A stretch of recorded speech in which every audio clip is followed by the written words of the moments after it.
I really enjoyed filming this episode that you guys are about to watch. It really got me thinking about how I like to do things alone and how there's actually a lot more power in partnerships.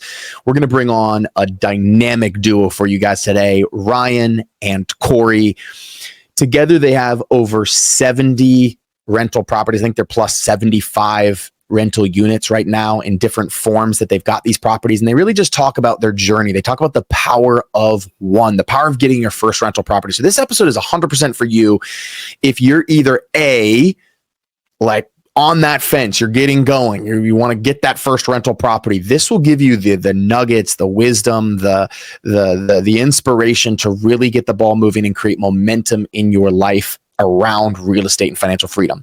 Or if maybe you have a bunch of rental properties and you've already created some momentum, maybe this is the podcast that you need to then start teaching and coaching and helping others, or leveraging Cory and Ryan's program to help others get started. Because I really believe, this is one of the things I learned being a martial artist. The only reason martial arts has been passed down for thousands of years is because someone did it and then brought someone else alongside of them and said, now let me teach you. And so it gets passed down. So all of us should be achieving success, A, and maybe you're in that journey, you're still trying to achieve a level of success, and then B, coaching and sharing and teaching and bringing other people alongside of you. I've got a mentor who, this is what he does. He now finds other people, young people, to partner in his real estate deals with him. They become the operators and he's the investor. And it's really an amazing dynamic duo. But without further ado, I introduce to you Ryan and Cory. Please listen in, take notes, and share this episode with someone that you think might be able to gain some benefit from this. And never forget, the one biggest takeaway I have from this is the power of one, the power of that first real estate deal.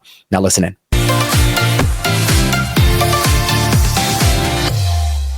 All right, ladies and gentlemen, here we go. We've got Ryan and Cory on the show. Look, we got one of you named Ryan and Cory and Ryan, and one of you named Ryan. This is awesome. Gentlemen, thanks so much for being on the show. I'm so excited to have you here. Yeah, man. Thanks for having us. This is a pleasure. Yeah, super excited for today, Sam. Thanks for having us during the show. Yeah, guys. So I am so impressed, in the short time that I've gotten to know you, that the relationship that comes up for me as I was getting to know you guys share an Instagram page together. You guys have this really cool dynamic partnership as you're helping people get into their first rental, helping them become financially free. You've built your real estate portfolio to over 70 doors, but you have done a lot of this together and are really supporting each other in this journey. I think of like Warren Buffett and Charlie Munger. I don't know how much you guys know their story, but just like they had this super cool relationship. They built wealth together. And I think it's incredibly rare. I'd love if you'd share with our listeners, first of all, what exactly is this partnership? How are you guys working together? Frankly, this is one of the few episodes I've done with two people. I'm usually one-on-one here. So I just want to kind of give some context to the listeners for who you guys are, how you found each other, what your dynamic of your relationship is. You can kind of take that in any direction you want to go. But Ryan, why don't I kick off with you first? Cool. I was going to kick it to Cory, but I will definitely. Okay, that's fine too. All good. We know what we're good at talking about, but I will start here. I think, first of all, high praise, Charlie Munger and Warren Buffett. Nice. I love that comparison. Thank you. I don't think we ever heard that. But I think walking our story back, Cory and I, we both met in college. So roughly like 12, 13 years ago. And I don't know what it was exactly, but we kind of knew the relationship was going to be special. Just kind of, it sounds kind of probably crazy to say that, but we're just like, we thought alike and we saw the world in like a similar view, and we're always hungry for something different. We kind of felt like we're made for more, right? We didn't know what that was. And that was back in college. We started kind of riffing, talking about things, then, graduated, ended up starting our W-2s. And oddly enough, I graduated a year before Cory, and then we both found ourselves at the same job, different positions, but same company. So it was really interesting. We were kind of like following different paths, and my living situation ended at one point, and Cory had an open spot in his house. He's like, dude, you want to live together? Or I might have actually spotted the opportunity and said, dude, I know your boy's leaving. I don't have a place to live. I'd love to, join forces, join the crib. And he was like, yeah, sure, dude. So ended up living together. And then, you're going through the 9-to-5 life every day. And though it's different positions, right, we're still having the same feeling every night. We're like, man, like, is this it? Like, are we just going to do this until we're 67? And then oddly enough, our landlord came by one day, and this is at least my experience, and he collected rent from us. And this was weird. It was usually it's done online, but for whatever reason, the program wasn't working. So he collected cash. I'm like, this is the guy that owns the place. I couldn't believe it. And he was a younger guy, probably our age now. And he's just a little goofy. And I was like, wow, man, like he's not that much different than us. Like, I feel like if this guy can figure it out, we can figure it out. So we talked about it for a little bit. We were studying financial independence. I came across the FIRE movements, got super hooked in that. And then, as much as you learn, your brain takes you a specific way. And we both ended up buying the expensive cars. I think we each paid 30 plus grand I had a really nice Dodge Challenger. Cory had the Mercedes, and blacked out. They were sick. And we parked them next to each other, took the pictures. We were like all excited, right? And that was like, we're doing it, man. Like, we're doing it. And then we're like, every month we keep coming to like, man, we keep having to pay this bill. And like, it's not that cool. Like, you feel cool going to your car, but it's still a massive bill. And so it kind of started there for us. We were like, whoa, we need to make a change. We don't really know how to do it. And I'll kind of stop the story from here and let Cory pick up, because it evolves from further. But we lived together. We started talking about the FIRE movement, started talking about real estate investing, and I'll go to his perspective. Yeah. And before we go to Cory, just define the FIRE movement real fast, 30 seconds for people who maybe are not familiar with that. Sure. Financial independence, retire early. So a lot of people, that's what it stands for. It's FIRE. And a lot of people live very frugally to get to FIRE first. It's basically like having enough passive income to cover your bills early on. And then technically you can retire, right? So a lot of people do this frugally. Other people do it through real estate investing, but buying assets essentially to, offset all your liabilities or your expenses, and then you're technically retired. Yeah. So it's like reduced, like a lot of those people in that movement are like, hey, what's the cheapest I can possibly live and get passive income to cover that cheapness. Yeah, that's beautiful. Cory, what's your perspective on that? Well, yeah. And Sam, it's interesting because we don't look at it like, you can only go so far down, and then I have to start making your own soap at that point. Right. So it's like that's not the route. We're trying to get to the point where we just increase our income and live the same way for the next couple years, for 5 years. If you can live under the same, have the same expenses for 5 years and keep increasing your income, it gets you exponentially closer. But I saw a quote recently, and I'll continue the story here, but I saw a quote recently that was like, is what's better, the journey or the destination? And then the response was the company. And I thought that was like so interesting. And that plays into Ryan and my story here a little bit. It's like, the destination is great. The journey's awesome, but like, what about who you're doing it with, And that was kind of the connection that Ryan and I had. And I never really like phrased it that way. I don't even think to him, but it's interesting because we lived together. We both bought our primary residence. I was house hacking. He moved in with his wife. And then I bought my first rental property, and Ryan says this all the time. I put up an Instagram post and he saw it and he was like, wow, like, you're actually doing the shit that we said we were going to do. Like, so we decided to start a podcast together. And once we started that podcast, it kind of held us accountable, and it created an organic network for us where we could communicate with people who are on higher levels than us, and created our own community in a way. And then we are able to scale from 1 unit to 4 units to 8 units. And then from there, we're like, okay, how can we do this faster? And we figured the way to do it faster was actually not just Ryan and I. It ended up being partnerships through the podcast. So then 8 units turned to 14, turned to 60, turned to 75. And they were with strategic partnerships with people that we've met on the podcast. And that has expanded our network exponentially. But it really comes back to the two of us, and like, not necessarily, we're not the best at dividing roles, but we are the best at continuing to keep trust that we are the guys that are going to figure this out for ourselves and not rely on other people in terms of like deep down. Right. So our relationship comes down to trust, and it comes down to like, who do I want to spend a lot of time with? And we've, at an early age, we just figured it out that, we do. And here we are 5 years later into our partnership. And it's only the beginning, because we've had a massive shift in our business journey, and like, we're ready for the next wave, so to speak. Yeah, guys, your relationship is super admirable, and I hope people are taking away just little lessons. I think people go through life and they have these different relationships or these different interactions. I'm not even sure if partnership really, like, I didn't even start thinking about partnerships until recently. And I kind of wish I had your guys' mindset earlier on in my real estate journey, where I was thinking about, people that I got along with. I was thinking about, complementary skills. That wasn't really a superpower of mine. And then I've come across this quote. Have you guys ever heard, like, your network is your net worth? It's like the most cliche quote, right? But like, it's true. And you guys are like living proof of all the partnerships you've created. You're a general partner in deals, you're a limited partner in deals, and all of those things have come through relationships, I'm sure. So I'd love to stay on this topic for just a little bit longer and just ask, before I ask you guys what your like succinct message is to the world from both of you and what you're trying to share and help people with, Do you guys ever get into disagreements? And if so, how do you handle that? Like, I want to just stay on this partnership thing for a little bit because I wish more people would be thinking about it in these terms. It's interesting. I think, and you don't want, it's going to come across probably poorly the way I'm phrasing this to your audience, but we do have disagreements. I think we each can feel the energy of each other. We've known each other so long, man. Like, even from a text, I'll know how he's feeling. And it sounds kind of weird. You're basically in a relationship together. Like, whether you want to say it or not, like, though I'm married, though he has a girlfriend, like, we spent so much time together. So I know his like little quirks. I know what's pissing him off. He knows what's making me upset. And so we found early on, like, we don't like to ruffle each other's feathers a lot. Like, it's really, I know that if we're both having a bad day and we'll both drag each other down, and it'll be a horrible day. Whereas, like, even if you have to fake it one day while the other guy's having a bad day, just to uplift him, that's very important. I will say we do get into arguments. It's not ever a fighting match. It's more so like, it's kind of a weird thing. It's almost like I don't want to say passive aggressive, but like, we just give each other the edge. Like, hey, listen, like, here's what I'm doing today.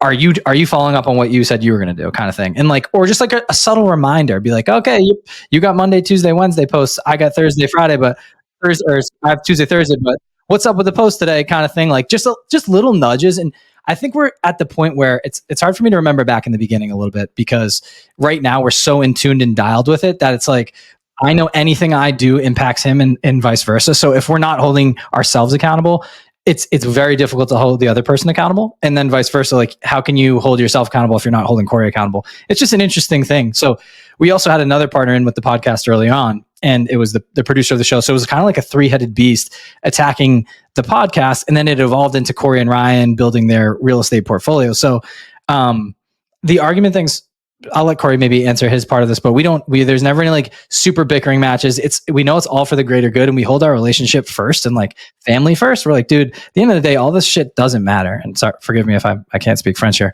but we can't get over the fact that like we're over the fact of money's going to come in and out of our lives all the time. Right. And we know we want to get to this retirement faster, but a lot of people have told us, hey, it's not about the end destination. Once you get here, it's like you just continually think about your journey all the way to the top and like relive those memories, right? So for us, we're trying to really appreciate the journey along the way and like understand there's going to be so many things that go wrong.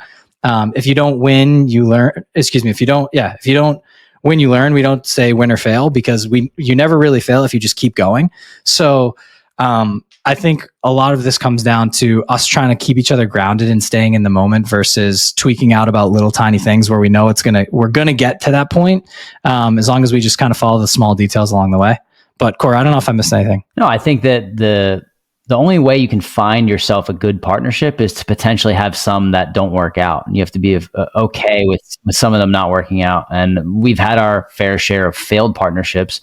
And I think that or learned partnerships, right? Because we don't say fail, but just like things that didn't work out, and remove the fear that you're going to lose everything. And I've been told my whole life, like, oh, partnerships are bad. Like, you shouldn't do that. You shouldn't get into them. Like, they always end in negativity. And it's like, well, if you have the wrong person in your circle, or you have the wrong person around you, then potentially. But that's why the vetting process and just like that real deep rooted like family, almost like, or not almost, but that family, like this person, I would do anything for this person. And I think that puts any amount of money, any amount of success behind the relationship that you have. So that would be, how I think our partnership flourishes. I have one exact example for you, Sam. This might help. Yeah, give it. It's great. So we're midway through building our real estate portfolio together, and like all the time we're continuously like vetting deals, trying new things. Like, hey, like other projects, what do we like? What do we don't like? We've tried an array of things, as you mentioned. And Cory approached me. We were looking at this place down in a vacation spot, and it was going to be an Airbnb, and we were kind of running the numbers together. He had gone down and actually visited, found the deal and all the stuff, right? Put all the work in. And he approached me and he's like, listen, like, I know we're going to do this together, but for these reasons, do you mind if I go this one alone? And his reasoning was, I want to retire my family down there. I want them to have a place to go. And the times that I want to go down a couple times a year, but the weekends that we're not renting it, I don't want you to feel bad that we're not recouping money for those if I'm just going to enjoy the place.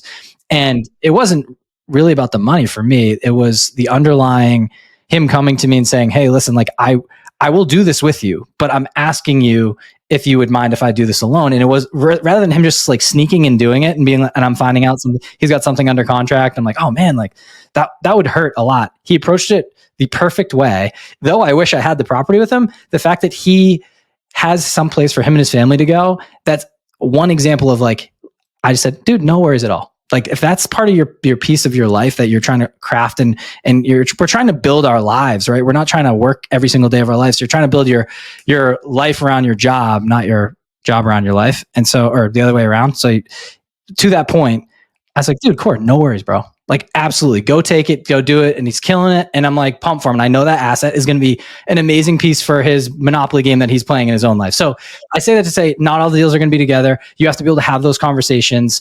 And a lot of people would just hide it and they would just go do it. And then it would be like, okay, well, there's contention there. But we just throw it all on the table. If we're feeling the type of way, just say it, dude. We've been, I think with other relationships in our lives, you've heard people like they withdraw information, they hold information back, and like you can sense when someone's feeling a type of way. And we've gone through this. It's not been perfect. Like there's been times that I don't want to do something and he can tell. He's like, dude, I know that you're feeling this way. I can sense it. What is going on? We just lay it on the table. We vet it out, decide if we should do it. And truthfully, even if the numbers work sometimes and we're feeling like gutsy about it, we don't do it. We're like, dude, nope. The gut doesn't feel right. You're not feeling this. I'm not doing this. And other times we'll talk each other into it. Be like, dude, I understand your gut doesn't feel right about this, but this is why it will work. And this is why we should try it. And then we try it. So it's not all perfect, but we go through these ebbs and flows and we really vet things. And, you know, I think it comes down, it's hard for people to probably find partnerships like this because we kind of lucked out where it is a bit of a family situation we have going on now. It's like my brother going into something. That's how we view it. We've known each other for so long. The trust is just different than finding someone randomly online and trying to go into a deal together and hope they follow through. It's like, I never, ever have to worry about the money. Cory handles all our money. He's seen my social security number. He's seen all my, like we've shared so many deals together. Like I just never have to worry about it. He's never withdrawing any money, like no BS ever. And like I've checked, we've all checked over years, right? And we've never once wavered from just being upfront and honest with each other. And dude, I think we just have a good thing going. I know it's not always going to be perfect. I don't want anyone to think a partnership's always going to be perfect because there is that, hey, partnerships don't always work. There's going to be times where one of us wants to sell a property because the other one wants to buy a big primary or do something, right? And it's going to be like, dude, like how do we attack this thing and make it right for both people? And we understand that's going to come. And I think if you go into it, just trying to find a happy medium, realizing you guys signed up 50-50 for this, it's just, you got to make it work. So, yeah, guys, let me share with you what I just learned from this and try to pull, because you guys just dropped so many value bombs right in that section, and then we'll put a bow on this and we'll move on. But I'm glad we're spending a few minutes here because I think there's a lot of people out there that crave a partnership in business where that's complementary. And so I've always heard in relationships in general, you're looking for someone with shared values. And as you guys were both talking, it was really interesting. I noticed some shared values I'd like to just share. I jotted down. One, I love what you said, Ryan. It's like, I heard this saying the other day, the truth will set you free. They said like, but the ugly truth will set you free is what this guy told me. And I feel like that's what you guys have. You guys have like, hey, we're going to tell you exactly like it is. I think that's really, really beautiful. You guys both value over communicating. It sounds like you both value, and again, these are just things I'm pulling from what you just shared. You both value, I wrote down loving accountability. Like you nudge each other, but you're not like, dude, asshole, with the, why didn't you? It feels more loving than that, even though maybe that comes up too. I don't know. You both give each other an allowance to mess up. I heard you both say that. I think that's really something to like look for, what I'm learning from you guys. You both value gratitude. Like coming at this whole journey from a place of like, we're going to get there. We don't know. You have a shared vision. It sounds like you both have a shared vision, and you both value relationships. And honestly, I'm hearing you guys like almost value the other person more than you do yourself sometimes. I don't know if that's accurate or not. I don't know if anybody's ever said that, but I will say this: I'd rather lose my own money than Ryan's. So like, I think that's, it's because I've noticed if you put other people before you, then reciprocally other people will do the same. That's hard to do because everyone has a selfishness to them, and you should be selfish in a lot of scenarios. You really should. You should protect your time and protect your family and what you've built. And the ultimate goal is security. But if you really pour into other people and put them before you and make sure that you're extending that olive branch, there is something about a karma in this universe, and it always comes back. And And I think that we both try to live that way in many aspects. And I know that, this is an interesting time because I just left my full-time job and Ryan still has his. So we've for the first time ever had not the same exact situation in our lives going on, because we were both working W-2s and trying to build this business on the side. And now I'm full-time.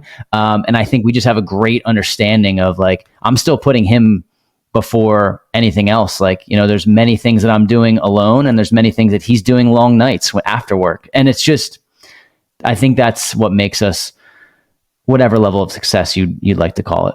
Well, guys, I wish you all the best with that. Ryan, you want to add something to that? Yeah, one final thing. I think it's interesting, and maybe we don't think about this, and I kind of think about this in a relationship too. It's it's a long-term investment. We have a vision for our long-term portfolio, right? A lot of this is geared around real estate investing, putting your money into the dirt, right? Watching it grow over time in a long period of time, planting that seed, if you will. I think that goes to a partnership as well. I view Cory, no, I'm not saying I view him as an asset, but he is a huge asset to my life and I'm a huge asset to his life. Meaning when everything else fails and we lose it all, right? I know that if we both go back at this thing again, we're going to be able to pick it right back up. And it's not going to be, maybe it won't be tomorrow, but we have the systems processes dialed. I have the trust in him. I know what he's really good at and I know what he might lack in. And I know where we need to fill holes. And he knows the same thing too. I think it's the ship, right? You kind of got to plug the holes as you go, as you're going through the ocean, because things happen all the time. And there's one thing I never, ever worry about really. It's always just, Cory's always a constant in our business, right? And I always like to think of myself as a constant in the business. The cornerstones are never moving. Those are the foundational rocks and the pillars that are staying there. It's what can you build around these two guys that is just going to make you scale and excel further and faster? And that's who we're trying to find. And we've found over time, it's very hard to find a person like we've already found to come into the business and help, because no one cares about it as much as you do. The values might be different. The interests might be different. We just have a very rare interest in the same thing. And our skill sets are not the same though. We haven't gotten there yet. So we can certainly talk about that. But our interests, our values, and in our family life, a lot of it's very similar. What we like to do is similar. So it's very interesting. It's great in a lot of ways. And then in other ways, you could argue that, hey, sometimes you want a super nerd coming in and analyzing all the deals for you and just giving it to you on a silver platter, where we sometimes have to force ourselves to really dive into the numbers and things. And we'll get there, but just throwing that as we never have to really worry about each other in a lot of ways, where the trust factor. I think if you ever have to worry about that, partnerships can fail fast. Yeah, 100%. Thanks for letting me riff about that, guys, for a bit. That was really, really, really valuable. So what would you say is what's your message to the world that you guys are trying to promote? You guys share an Instagram page together, called the Wealth Juice Official with the check mark. What's your message to the world? Sure. I can start here and I'll let Cory fill in here. But for me, I think we'd at this point, based on our trajectory of where we are in life and going from just 4 years ago, 0 units all the way to 70, and then building our net worths up to roughly $2 million, $1 million a piece, is the power. We would not be where we are without our first deal. And we believe in, I got to trademark this, but I believe in the power of one. And that's what Cory and I have talked about. That is getting your first deal will completely change your life.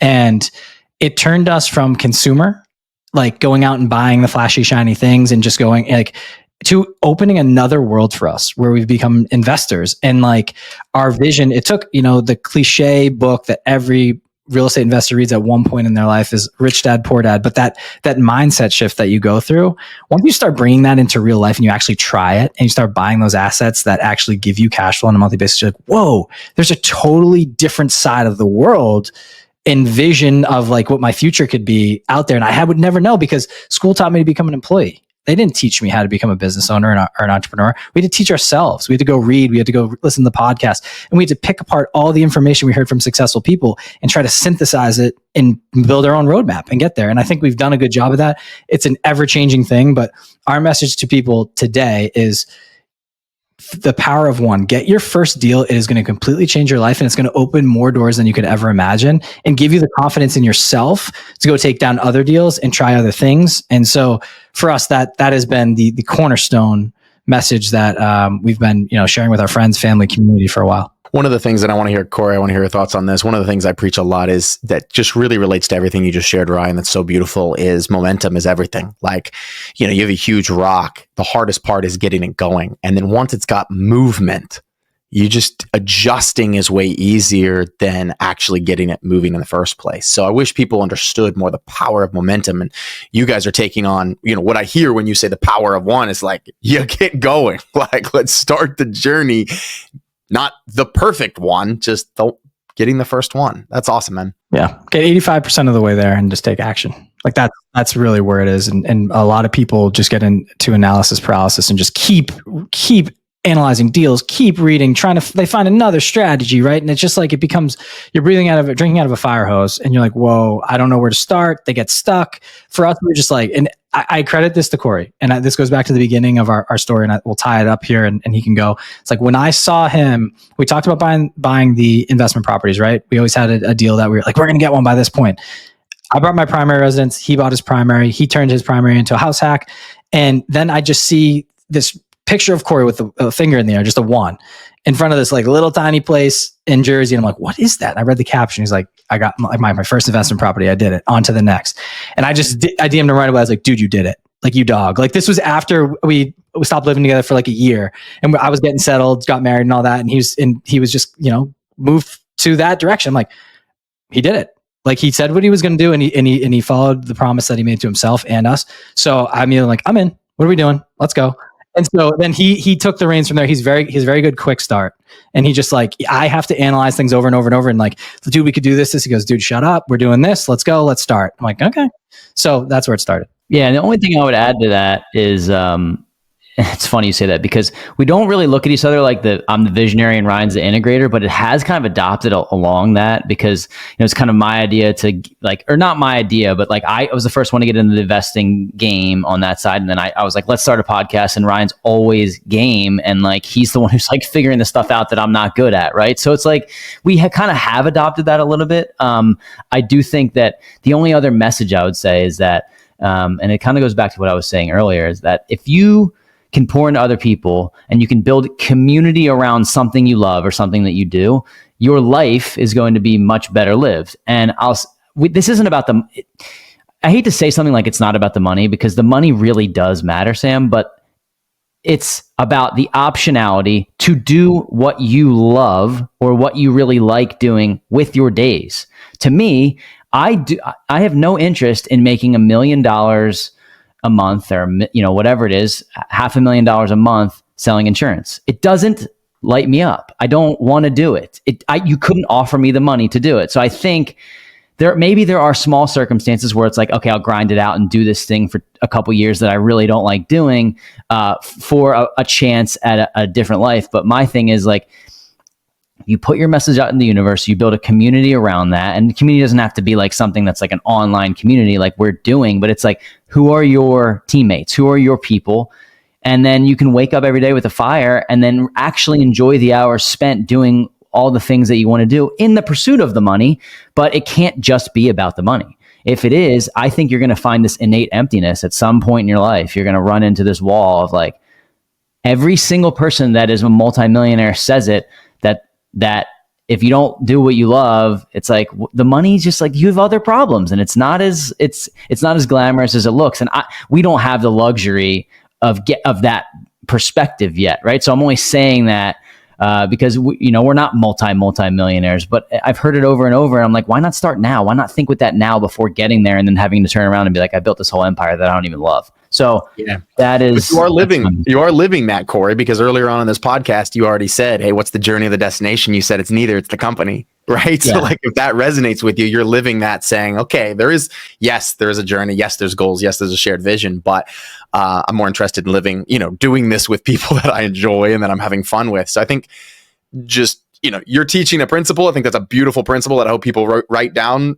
and just want to reflect back to you guys that you're living that. It's a constant reminder. We have to keep reminding ourselves that, but yeah. Oh, really quick, just to tie this onto what Cory says, like, I think people think we're crazy probably because we both could have continued W-2 jobs and just kept increasing our income, right? Like, I think at this point we know what our value is. I know we could if we go and find a job and people realize what we built on the side, they're like, dude, okay. Like these guys, they got it dialed, like talking KPIs, dissecting things like higher level business. Like in our W-2s, you're sitting next to people to your left and your right, and they're just talking like it's like, sometimes like daycare where like people are just kind of like complaining about the smallest things everywhere. I'm like, oh my gosh, like you have no idea what's really out there and what it really takes to build something. And so it's just a different perspective where we are a little crazy. Like we put in 80 plus hours a week to have the W-2 on one side. And then on the other side, we're building our own thing.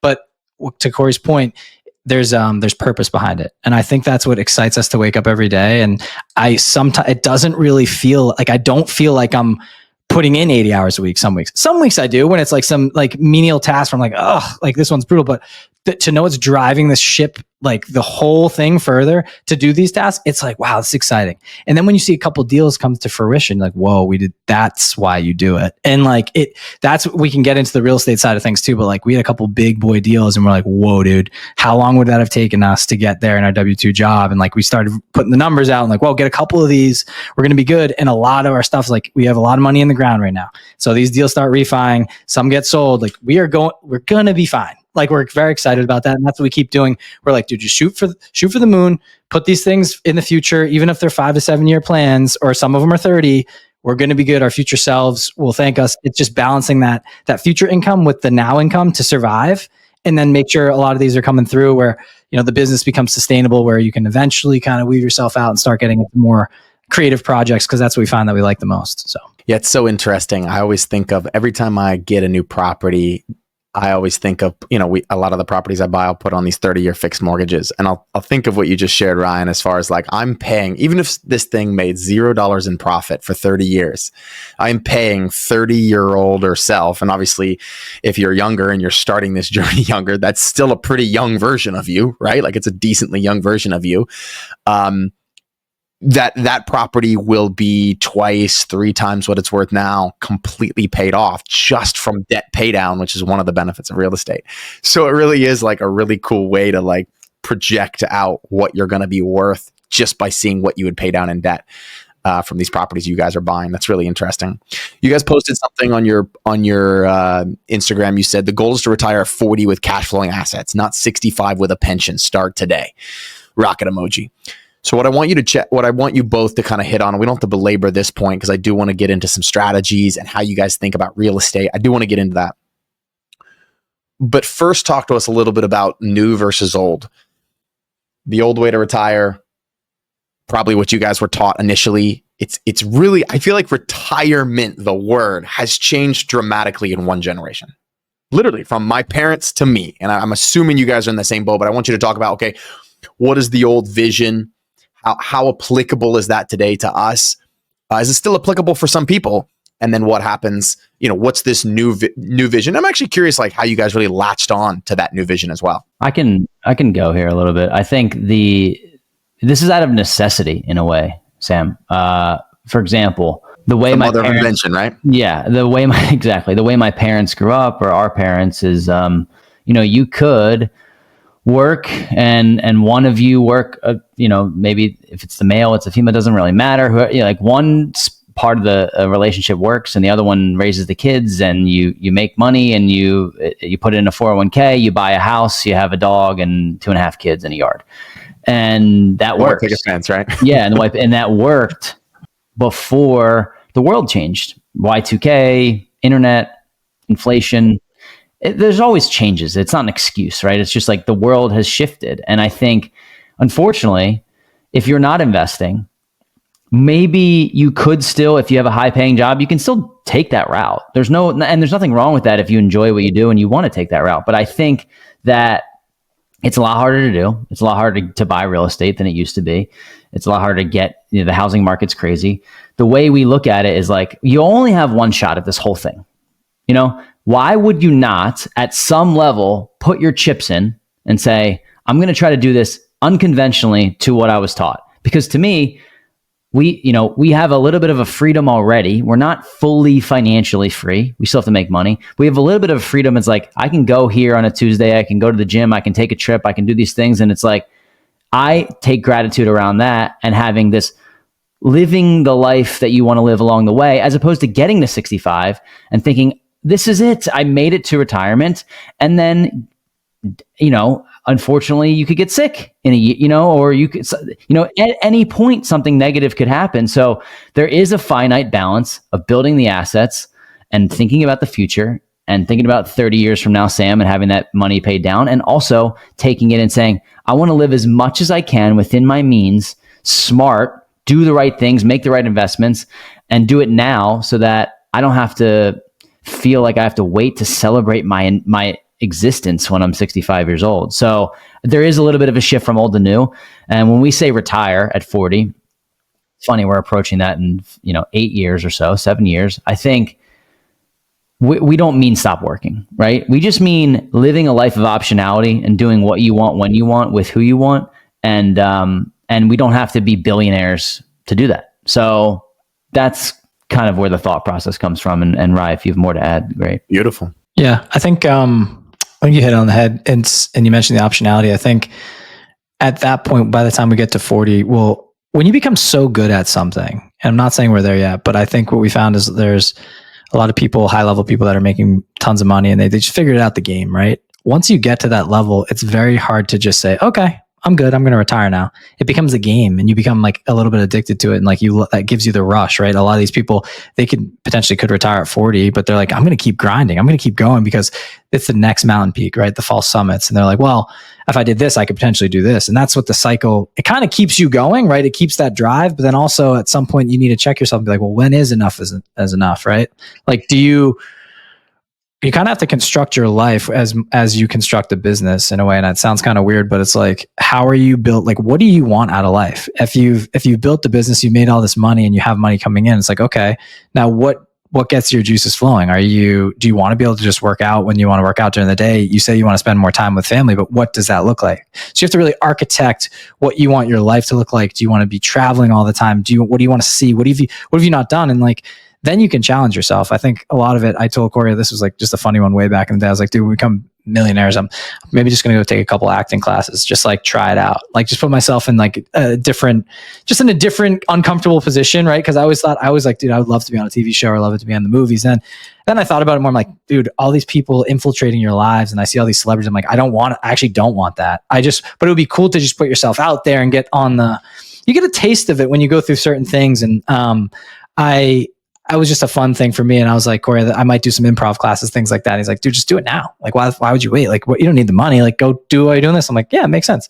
So that's just an interesting thought. But overall, at the end of the day, I think the world has changed. You can, your phone that you have in your pockets, the mini computer, like people that didn't exist before, and you can make millions of dollars from that little computer in your pocket. And to be able to do that, that's what I think shifted the world a little bit. Whereas like you could be on the other side of the planet making money while someone's sitting at their job, grinding the W-2 out.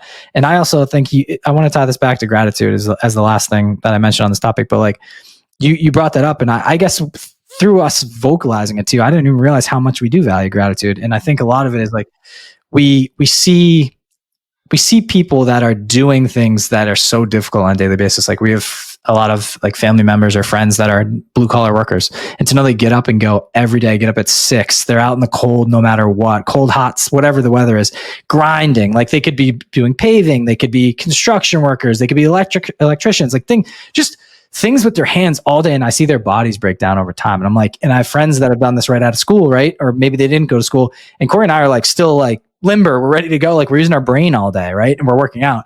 These guys are getting home and they're exhausted.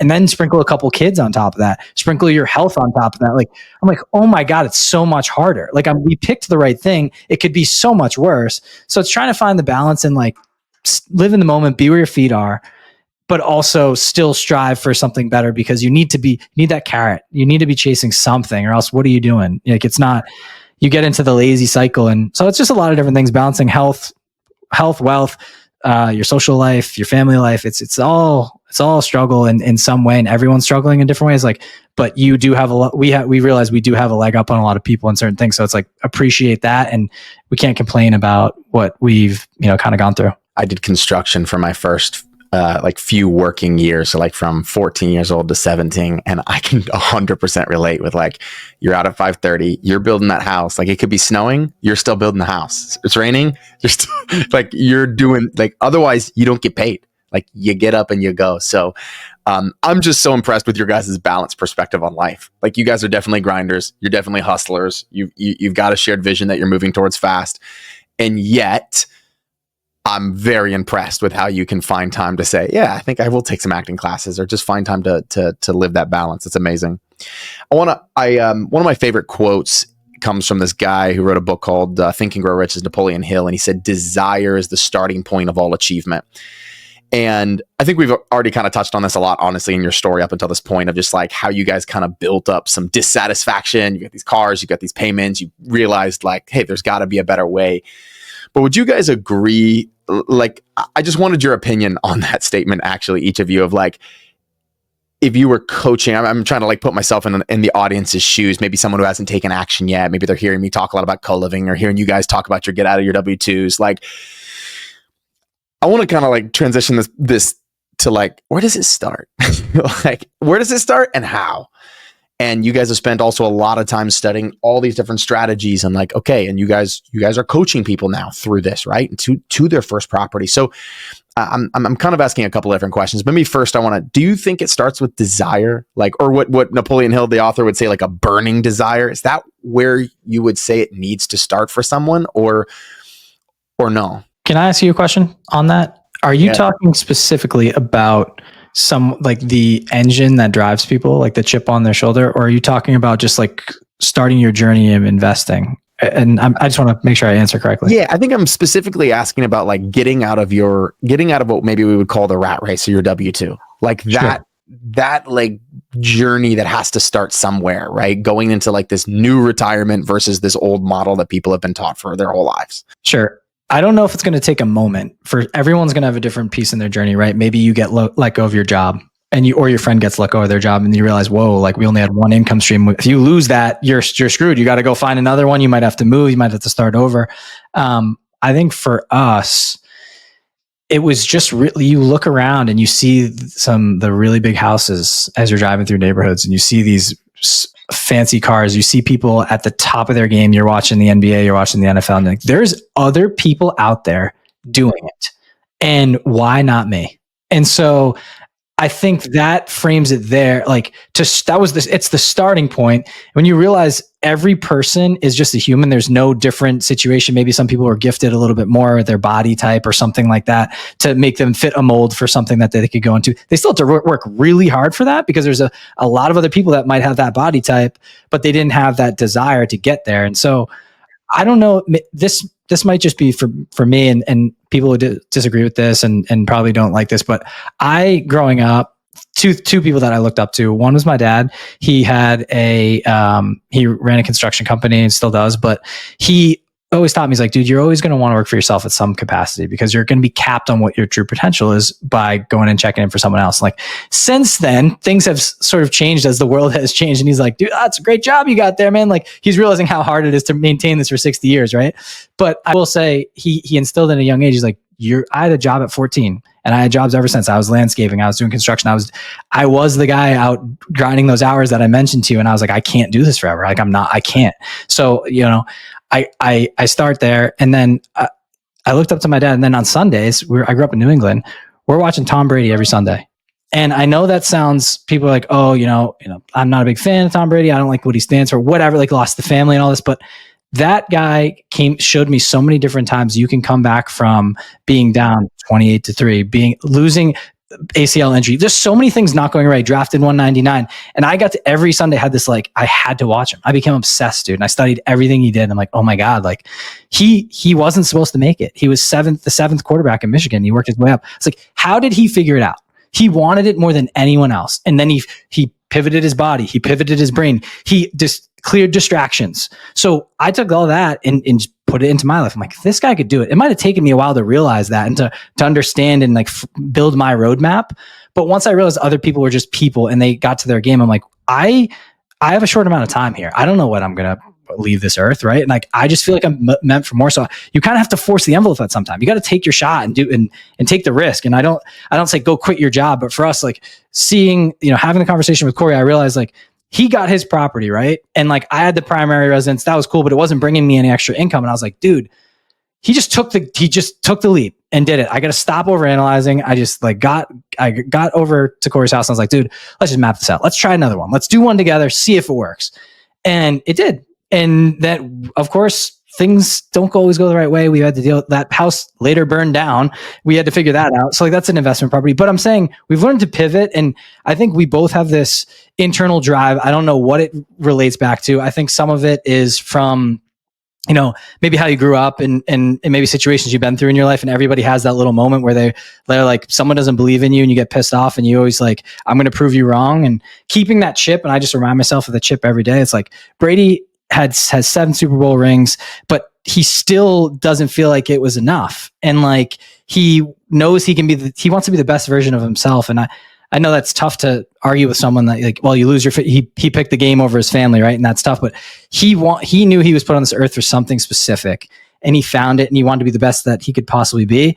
And so I just say there's you always have to have someone to chase and look after and look up to and to kind of like drive you a little bit. And then I think you also have to have some innate desire to keep you going through, because every day it's not exciting to wake up and do it. It's hard. And you have to do it when it's like your character and who you are is what you do when people aren't watching and the doors are closed and the lights are off. And I think forcing ourselves to just get better every single day, and people seeing us in the next 10 years are going to be like, whoa, dude, like you guys kept like, how'd you do it? I was like, well, remember that podcast we spent every single week doing, and every single day me talking to Cory, and it was getting annoying. You're like, why does this guy keep calling you and texting you?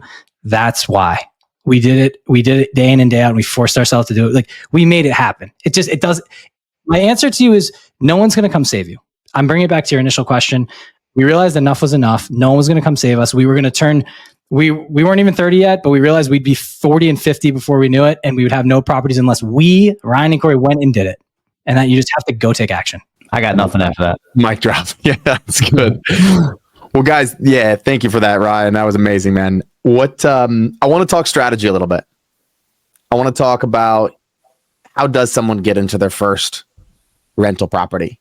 Yeah, I can take this. Let's say someone's this far in this podcast, they're inspired, they want to take their shot, they want to move forward. What strategies do people start to deploy to get into their first deal? Where do they start on that journey? I think it depends entirely on your life and your situation and where you live. But if I were to start over, I would do something similar to what I did. And I think anybody can make a sacrifice for a couple years and house hack. Anybody. And the reason why house hacking is so advantageous for people, and if people don't know what that is, I'm sure a lot of people do, but it would basically be like living in one unit of either a 2-family or a 3-family, or living in one bedroom and renting out the other bedrooms or the other units. Okay. And a lot of times you can put down as little as 3.5% to do that. My first property, I bought it was a $250,000 home. It was a 3-bed, 2-bath. I lived in one room and I rented out the other 2 rooms to good friends of mine, and it covered the mortgage. What did that do for me? Well, it explained something very simple to me. Instead of spending $1,100 a month in rent, I was now net zero. I was spending zero, building the asset, paying down, had more money for me to go then dump it into the next property. So it's momentum, back to what you said, Sam, about what's the best way to start. Well, I believe house hacking is one. I think that's one. If you've never bought a property before, it's making a sacrifice to live in one unit. Maybe you just share a wall. You don't have to share rooms, but you share a wall. You put 3.5%, 5% down. You live in the property. You rent out the other units. You become a landlord on training wheels. You learn the process. You learn the game. You collect rent. And oftentimes you can get away with doing that in an area that you'd actually want to live in, and it could be a property that's $400,000, $500,000, $600,000. And instead of you paying $2,500 a month in rent, what if you ended up paying $1,100 or $1,400 towards your mortgage if you subtracted the other rents that you were getting? That's still a net positive. So you don't have to house hack and you have to break even, right? It's harder to do that these days. But if you could house hack and get the training wheels going, you're going to have a lot more extra cash for you to then go, okay, I'm going to go dump this into another property. If you live in San Francisco, if you live in Miami, if you live in New York City, it's probably a lot harder to do that. But this is why I was talking about building the network. Ryan and I invest in Arizona. We invest in New Hampshire. We do invest in our backyard in New Jersey. I have a property in Florida. All of this is network. It's all people on the ground that we really trust. In fact, our next venture, the two of us, is going to be buying in the Florida market. Now, the reason we're able to do that is because we have created a network of people on the ground who can find deals for us. And they win because they can wholesale deals to us. And then we do the renovations. We buy it through a hard money lender. We do the renovations. We refinance. And then we keep them as rentals. So these are people that I've had to go through the last 2 years of building the trust with this person. In fact, I bought the property that I have down there through this person. They found it. They made money on the sale of it because they were the agent. And now they trust us to execute. And that is kind of where the trust factor comes from. So I hope I answered your question, but I'm saying house hack would be one way. Or if you're in an expensive market, you can invest out of state. And you can do that if you work really hard at your job and you can build up your income. And it comes back to living below your means and creating a financial house, getting that in order, having extra income, and then you can deploy it. And it starts with like, are you around a community of people that are doing that every day that can show you how to do it? Or you think you have to do it as a lone wolf because some Marvel movie told you that, it's like surround yourself with people that you want to be like. And that's the approach that we've taken. Yeah. And I've got 2 follow-ups to that, Cory. That's beautiful, man. How did you build that network? Are we talking like, I'd love for people to walk away with some specific strategies. Are you like cold calling people? Are you DMing people on Instagram? Are you going to Facebook groups? Like if someone wants to invest out of state, I hear that a lot. That's a big, drive because there's a lot of expensive markets right now. So people want to invest in markets that they can cash flow. How do you build that? Great question. Okay. The way that I would do it doesn't have to be the way that we did it. The way we did it was starting a podcast. And then we told our story.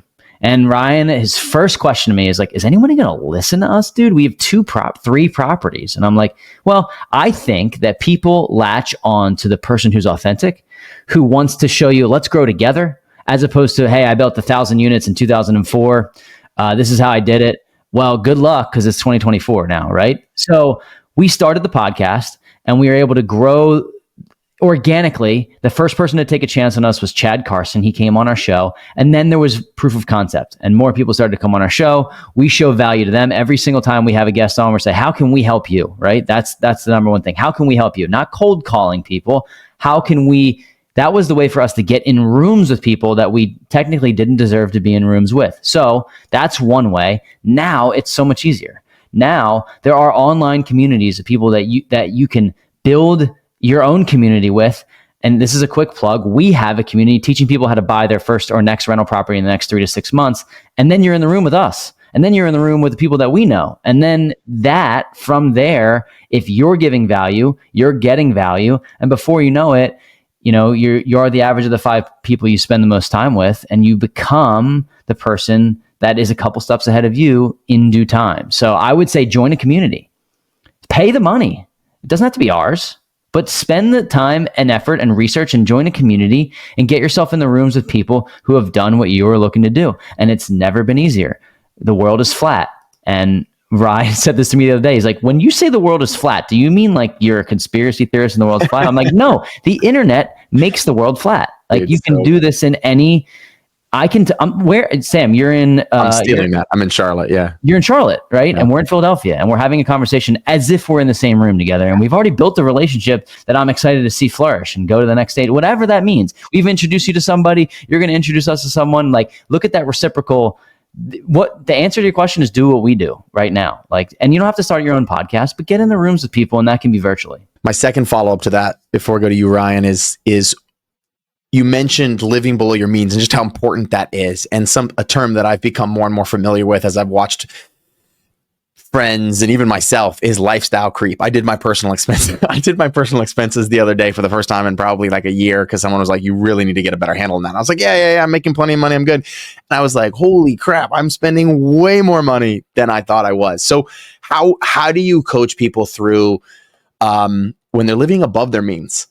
And they've got this lifestyle creep, and maybe they were living below their means, but just like stuff gets more expensive. I mean, that's part of the truth too. How do you help someone through that? How do you fight that? I guess is really what I'm asking. Yeah. So this is like, it comes back to habits, and it takes 21 days to create or form a habit. And it comes back to, where does your dopamine come from? And if it comes from spending, like, we have to change it. You have to change it if it just comes from spending. And maybe that's it. Maybe that's the root of it. Like, I get a dopamine hit when I spend money on, whatever, a fancy car, or I spend money on the latest, like I love the golf, right? And so like, are you spending your money all on golf? And maybe you want to become a YouTube golfer, and like, that's your path too. But that's kind of neither here nor there. I think it stems from habits. And then I would say, if you're already in the position of needing to reduce your lifestyle, I would say first attack the highest interest debt that you can. And that's credit cards, right? If you can set the money aside and attack the highest interest, you can use the avalanche method, which is like attacking the highest interest first, and then or maybe that's the snowball. Sorry, the snowball would be attacking the highest interest first, and then you can go down to student loans and start to pay that off. Like, but I would say it kind of starts between the years. Like, how do you, if you want to live a life that people don't get to, you have to do things that people don't do. So.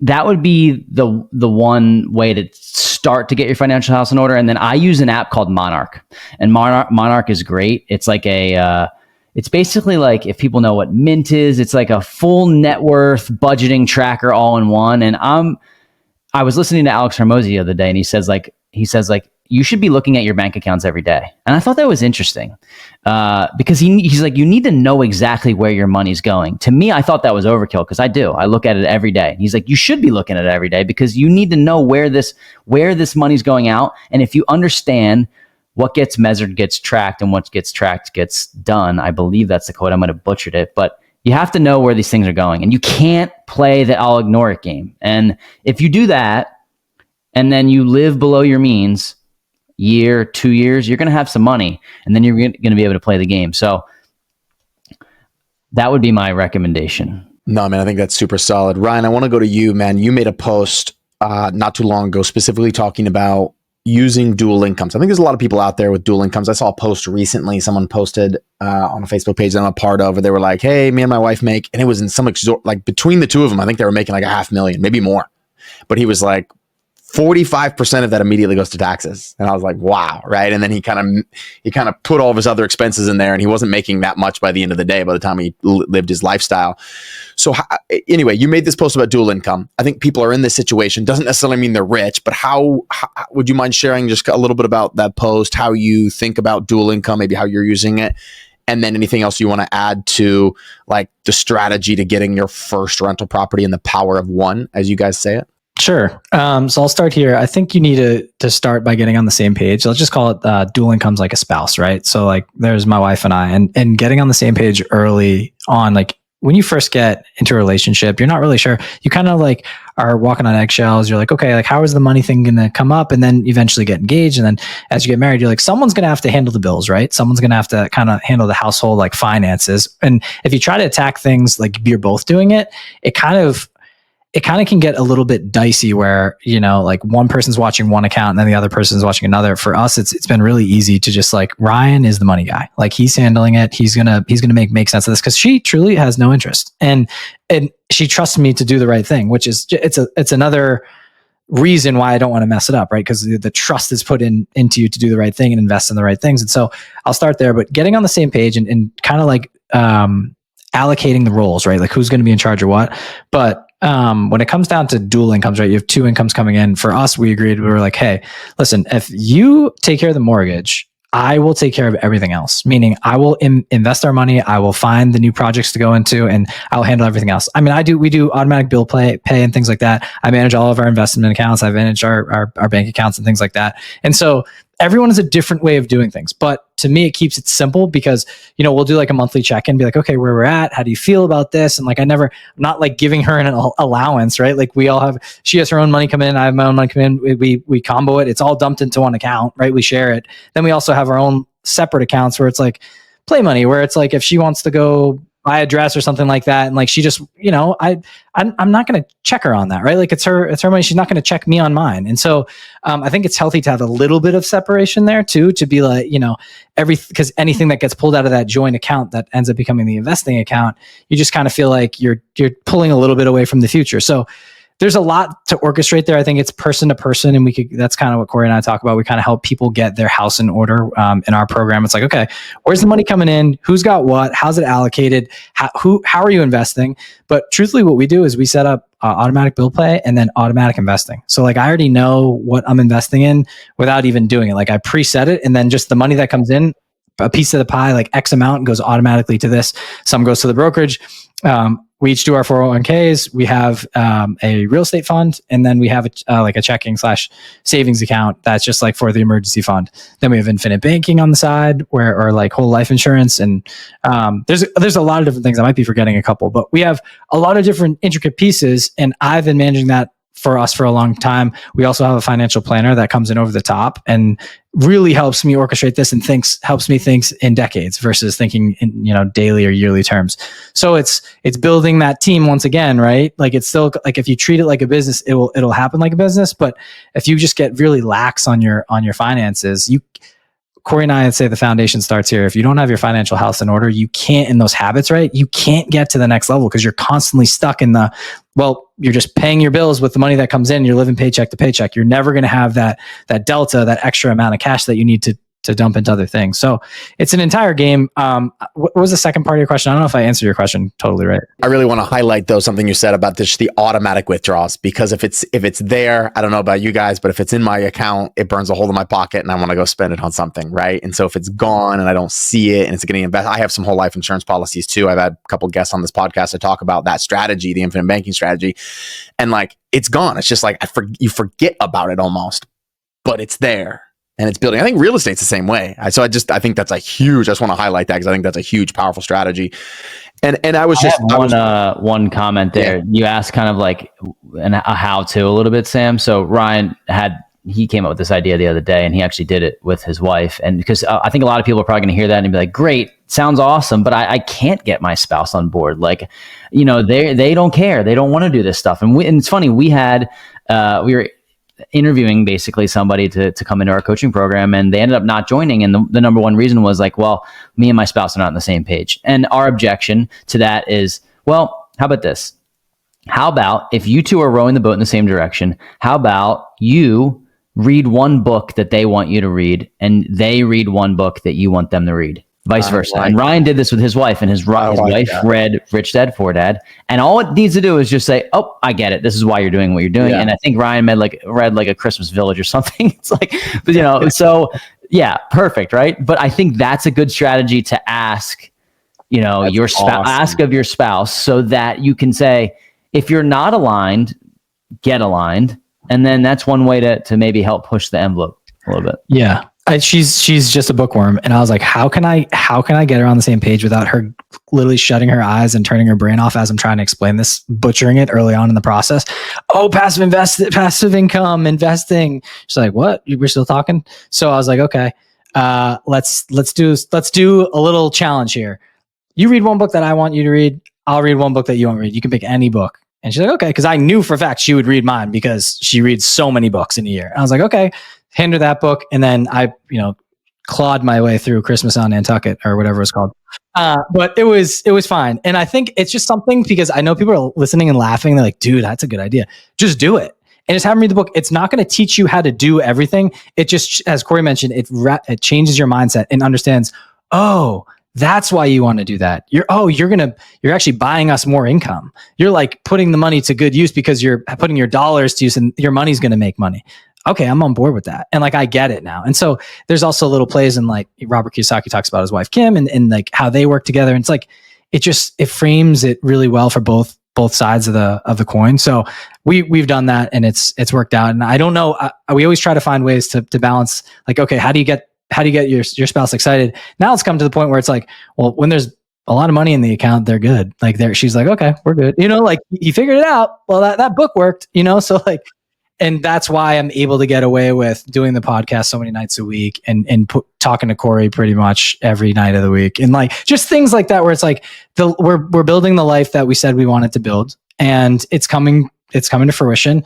They're not all beautiful days. There's rainy days and storm and all that too. But it's like it's for a good reason. And as long as there's balance and you're putting your spouse first and your family first. And that's what I do. It's like we defend those times, and like the business never should come ahead of that if push comes to shove. So it's hard to do. I will say it sounds like, oh, you guys are just reading right out of a book and just giving it to me answers on a podcast, where it's like, no, we've tried this, and it's all about balance, and every day has its own challenges. So I don't want anyone to think it's super easy. There's just little life hacks that you can do along the way. Yeah, that's a gold nugget for sure, guys. That's beautiful.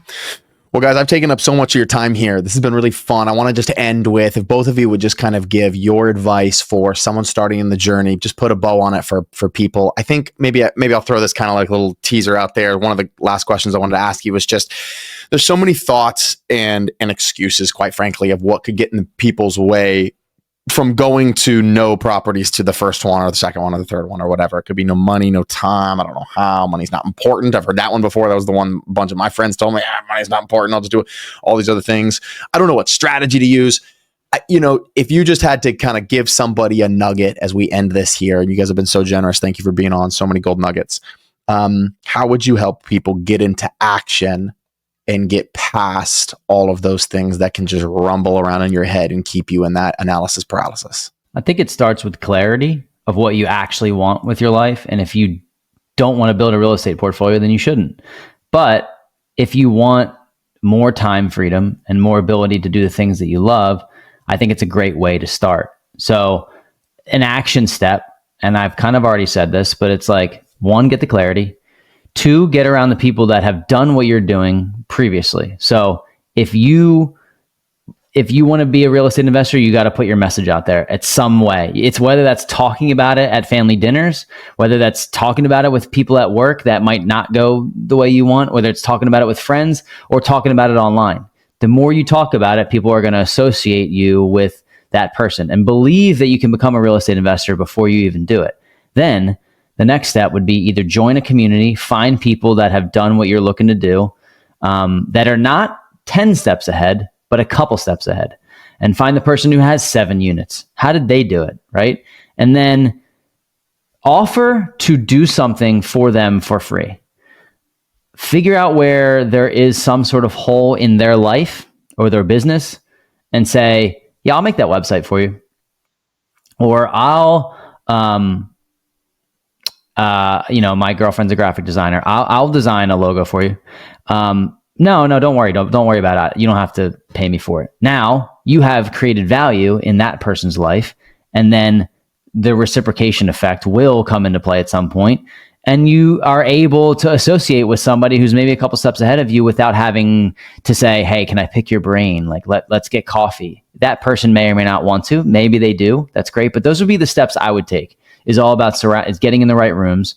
And then if you're looking for a community that can help you in terms of market analysis, mindset, deal analysis, closing, due diligence, property management, systems, we can help. Or find a community that also gives you the tools to press onward and get you over specifically analysis paralysis, because that can last forever if you let it. So hopefully those are some steps. And just on that, before Ryan goes, and that was going to be my follow-up question, was like, if people want to get additional coaching with you guys, where do they go for that, Cory?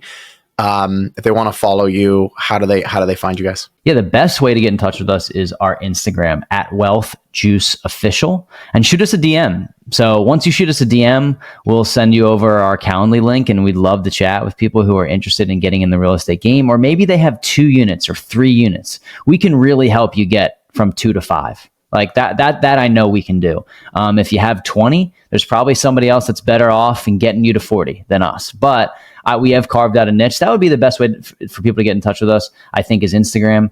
And then our podcast is the Wealth Juice Podcast. And that's every Wednesday. And you can find that where any podcasts, wherever you listen to them. So that's the best way. Right? Did I miss anything? No, I think the one thing I would touch on is when you DM us. It's actually us replying. So make sure you let us know where you heard us. So if it was on this podcast, great. Tell us where you came from. And then we'll be able to chat with you. But no, I can answer. Do you want me to jump in on this? Please. Too? Yeah. Please leave us with a nugget. Let's see if I can hit you with a little truth bomb here. I will say there are so many people out there doing similar things, right? Everyone has their own niche. You need to find someone that you can relate to. Like, who can you see yourself as, or who do you want to be like in the next 5 to 10 years, right? To that next step. And then that's who you should be surrounding yourself with and getting in that person's room or in that person's circle, right? Maybe it's Cory and Ryan, maybe it's Sam, right? Maybe it's someone else. It's who have you read a book? Who's the author of the book you wrote? They probably have a program or know someone that has a program. And you can get in touch with anyone today on social media. You write the right email, you craft the right message via DM, you'll be shocked who replies to you. So I'll say start there. But what I really want people to know is, like, if you're an aspiring investor and you're kind of going through, it's like, you need to choose your hard. And I say this to say, you can continue doing what you're doing and balancing your W-2 while analyzing deals and never making offers and kind of going through the reading, listening to the podcast. And you're going to do that for the next 10, 15, 20 years. And then your life is going to breeze by you, and you have worked all that time that you knew that there was something else potentially better out there that you could get into, and you didn't do it.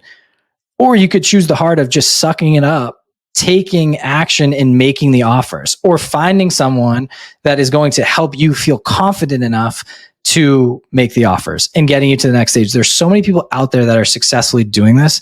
And if you continually make the excuse of, this isn't for me, or it seems too hard, like, I just don't think I can do it, this market isn't great, I don't have enough money to save, like, you'll never get there. You need to find what you're lacking, what is not working, what's your biggest pain point, and find someone that can help solve that pain point for you.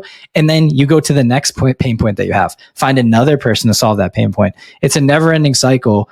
And the part that I want people to wrap their brain around is, like, it's not about the real estate.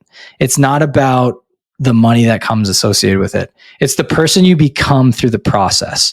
Like, you could remove all the things that Sam has, all the things that Cory and Ryan have, from our portfolio to the money to whatever. And if you had to start again today, we would find our way back to where we were, if not 10 times better, because we went through the experiences. We put the training wheels on, we put our big boy pants on and tried it, and realize that, like, nothing comes in this world without working hard and surrounding yourself with people that have done it successfully before you. You're recreating the wheel if you try to do it yourself. There's proven frameworks and blueprints and roadmaps out there. You need to pick one that resonates with you, that you are excited about, and just go do it and just force it to happen. I know it sounds crazy. Sometimes it works out, sometimes it doesn't, sometimes there's speed bumps, but to trust that you're just going through it and learning your way through things, you will find success no matter what. And then there's always going to be someone that will extend the helping hand when you need it. So I'll leave you with that. Don't spend every day wanting to do something and not taking action. I know it seems like it's the most cliche thing in the world, like, take action. It's like, take baby steps to get there, and you will get there. But you'll never have a property if you don't analyze a property. You'll never have a property if you don't make offers on a property. You'll never have a property if you don't study how to become a real estate investor or real estate. Like, it just won't happen for you. And we were stuck in the same cycle. And that's why I say that, like, one day we'll do this. One day we'll do this. Well, when are you going to do it? You need to spend the time, whether it's before your 9 to 5 or after your 9 to 5 or on the weekends when everybody else is partying, to focus, study on YouTube, study on podcasts, reading the books, and then join a program. You have to pay to play in this game. And if we started back, 6-7 years ago, whenever we originally started doing this, and we just paid to get in the right room, we would have 300 properties at this point, and we would be in a much different spot. So if we could go back, that's what we would do. And you can do it. I think you should know that we're all average Joes in this room that just decided to commit to ourselves and to the craft.